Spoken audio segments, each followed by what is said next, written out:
Alhamdulillahilladzi anzala sakinata fi qulubil mu'minin liyazdadu imanan ma'a imanihim.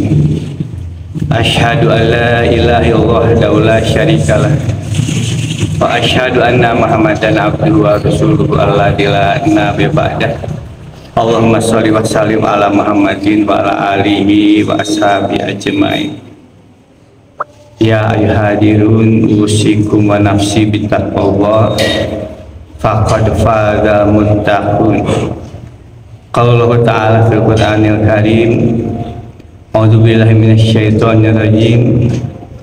Wa minan nasi may yashri nafsahu ibtigha'a mardatillah.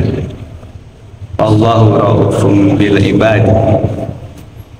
Hadirin sidang Jumat yang berbahagia, pertama khatib mengingatkan dari Jumat ke Jumat, marilah kita tingkatkan keimanan dan ketakwaan, karena keimanan ketakwaan inilah yang akan menghantarkan kita menuju keselamatan yang abadi nanti di akhirat, menuju kebahagiaan yang kekal selamanya. Hanya bermodal iman dan ketakwaan. Lebih-lebih lagi saat ini, saat kita memasuki bulan Muharram, maka ingatan kita yang paling utama, ingatan kita di bulan Muharram ini adalah saat para sahabat hijrah dari Mekah ke Madinah, dari Mekah ke Yasrib. Ada perintah Allah melalui Rasulnya agar para sahabat itu meninggalkan kota Mekah, dan itu disepakati pada saat kekhalifahan Umar bin Khattab, saat akan menentukan kalender tahun 0, perhitungan tahun itu mulai dari mana. Lalu dikumpulkanlah para sahabat, dan singkat cerita disepakati tahun 0-nya itu adalah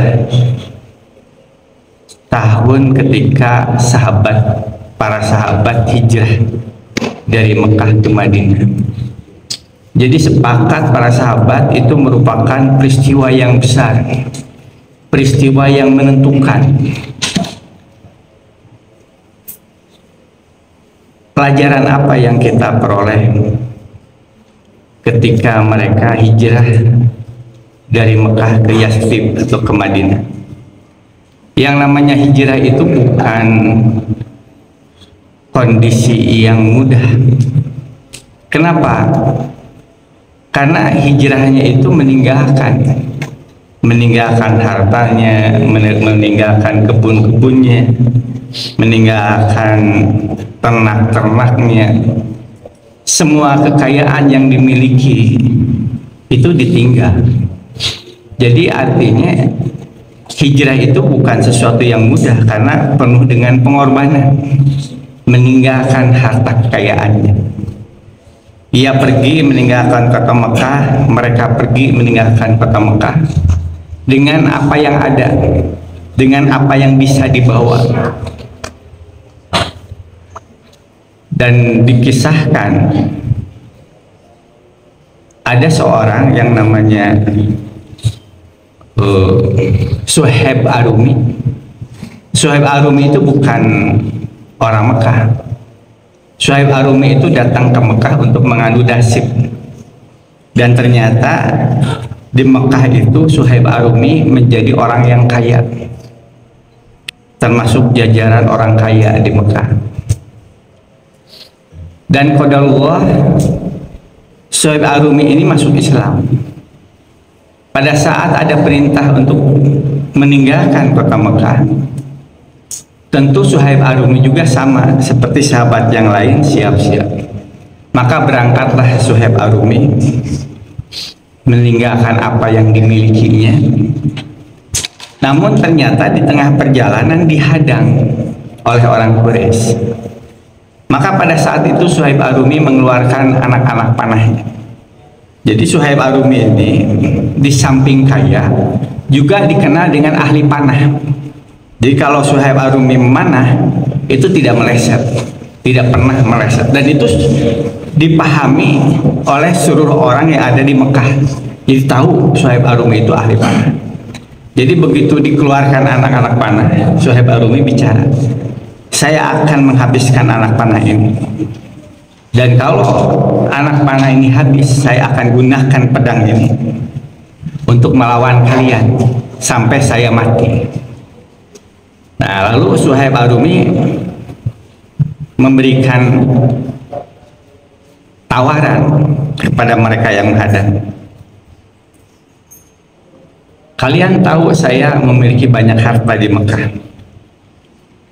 Kalau kalian mau, ambil harta saya yang ada di kota itu dan biarkanlah saya pergi ke Yatsrib atau ke Madinah. Singkat cerita, disepakatilah. Ketimbang terkena anak panah, akhirnya disepakati. Jadi akhirnya Suhaib Ar-Rumi meninggalkan kota Mekah ke Yatsrib dengan tanpa ada hadangan. Pergilah ke Yatsrib. Begitu sampai di Yatsrib, entah berita dari mana Rasul, apakah itu dari malaikat Jibril atau dari mana, Rasul itu menyambut Suhaib Ar-Rumi. Wahai Suhaib Ar-Rumi, engkau telah mendapati suatu perniagaan yang menguntungkan. Padahal harta bendanya semua ditinggal di Mekah. Padahal dia sudah tidak memiliki harta lagi. Tapi Rasul menyampaikan, engkau telah mendapati suatu perniagaan atau jual beli yang menguntungkan. Lalu turunlah surat Al-Baqarah ayat 207. Jadi surat Al-Baqarah 207 itu sehubungan dengan kejadian Suhaib Ar-Rumi. Wa minan nasi may yashri nafsahu, dan di antara manusia ada mereka yang mengorbankan dirinya, mengorbankan harta bendanya, ibtigha amardatillah, karena mengharap ridho Allah. Wallahu rafu'um bil ibad. Allah maha penyantun bagi hambanya. Maha penyantun juga artinya maha memberikan rahmat. Jadi apa yang didapat oleh Suhaib Ar-Rumi dengan Rasul menyatakan engkau telah mendapatkan suatu perniagaan yang menguntungkan, yang didapat itu adalah rahmat Allah. Jadi artinya rahmat Allah ini jauh lebih besar dari harta yang ditinggal. Dan Suhaib Ar-Rumi itu mewakili para sahabat, karena sahabat yang lain juga begitu. Semua sahabat meninggalkan harta kekayaannya yang ada di Mekah. Al-Baqarah 218-nya, innalladzina amanu walladzina hajaru wa jahadu fi sabilillah ulaika yarjuna rahmatullah. Mereka itulah orang yang mengharap rahmat Allah. Jadi Suhaib Ar-Rumi, para sahabat yang lain, mereka mendapatkan gantinya rahmat Allah yang nilainya lebih besar dari harta kekayaan yang ditinggal di Mekah. Hadirin sidang Jumat yang berbahagia, rahmat Allah yang itu sesuatu yang lebih besar dari harta kekayaan yang ditinggal. Bagaimana bisa dirasakan bahwa dia mendapati suatu anugerah yang besar, tidak terlihat oleh kasat mata, tapi yang akan terasa oleh keimanan. Jadi keimananlah yang merasakan bahwa dia mendapatkan anugerah yang teramat besar karena keimanan. Jadi ternyata dengan keimanan seseorang itu mampu apapun. Dia berkorban dalam rangka melaksanakan perintah Allah, berkorban mengeluarkan hartanya, bahkan jiwanya, berkorban untuk menahan diri dari nafsunya ketika itu adalah larangan Allah, itu sesuatu yang dinyatakan tidak boleh, haram, padahal dia ingin, dia berkorban untuk menahan hawa nafsu, untuk tidak melakukan sesuatu yang diharamkan Allah. Nah, jadi dengan keimanan itu seseorang akan menjadikan dia akan mampu berbuat maksimal melaksanakan perintah Allah. Namun juga ternyata ketika keimanan itu tidak dibangun, keimanan ini tidak diperkuat, ternyata di dalam sejarah diperlihatkan contoh ada sahabat yang namanya Roja bin Unfuah. Dia itu bersama Nabi, berperang dengan Nabi. Tapi ketika zaman Abu Bakar, Roja bin Unfuah itu pindah kubu, pindah beralih ke kubu Musailamah al-Kadzdzab, lalu terbunuh dalam peperangan melawan Abu Bakar. Nah, jadi ternyata ketika keimanan itu tidak diperkuat, jangankan kita, para sahabat saja itu karena tergoda oleh iming-iming apa sehingga akhirnya menjadi murtad. Karena apa? Karena keimanan itu tidak dibangun, keimanan itu tidak diperkuat. Ada satu kisah di zaman tabi'in, namanya Abdah bin Abdurrahim. Ia adalah tentara, namun juga hafid. Suatu saat ia melihat ada sosok wanita yang dianggapnya itu wanita yang sangat cantik, sehingga akhirnya ia melayangkan surat. Dengan cara apa saya mendapatkan engkau? Dijawab oleh perempuan itu, engkau menjadi Nasrani, engkau akan mendapati diri saya. Nah, akhirnya singkat cerita, Abdah bin Abdurrahim ini akhirnya pindah agama menjadi Nasrani karena dia menginginkan wanita itu. Padahal dia itu hafid, padahal dia itu seorang tentara yang hafid. Jadi ketika keimanan itu tidak dibangun, tidak diperkuat, maka seseorang itu bisa akhirnya karena godaan dunia, iming-iming, bisikan-bisikan syaitan yang demikian kuat, keimanan itu tidak berdaya, dia kalah dengan godaan. Maka bagaimana kita agar jangan sampai terbawa oleh bisikan-bisikan syaitan, agar jangan sampai kita melenceng dari tuntunan Allah? Maka tidak ada lain di dalam hidup ini, setiap saat kita berpikir bagaimana kita selalu meningkatkan keimanan diri kita. Semakin lama semakin bertambah, semakin lama semakin kuat, sehingga pada akhirnya istiqomah sampai ujungnya di akhir hayat dengan keimanan yang dimiliki, maka wafatnya dalam keadaan husnul khotimah. Barakallahu li wa lakum fil Qur'anil karim wa nafa'ani wa iyyakum bima fihi minal ayati wa dzikril hakim. Fataqabbal minni wa minkum tilawatahu innahu wal ghafurur rahim.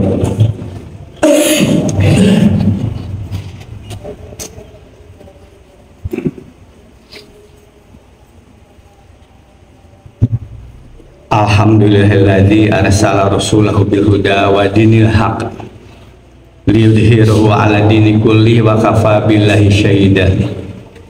Asyhadu an la ilaha illallah wahdahu la syarikalah wa asyhadu anna Muhammadan abduhu wa rasuluhu alladzi la nabiyya ba'da. Allahumma sholli ala Muhammad wa ala ali Muhammad.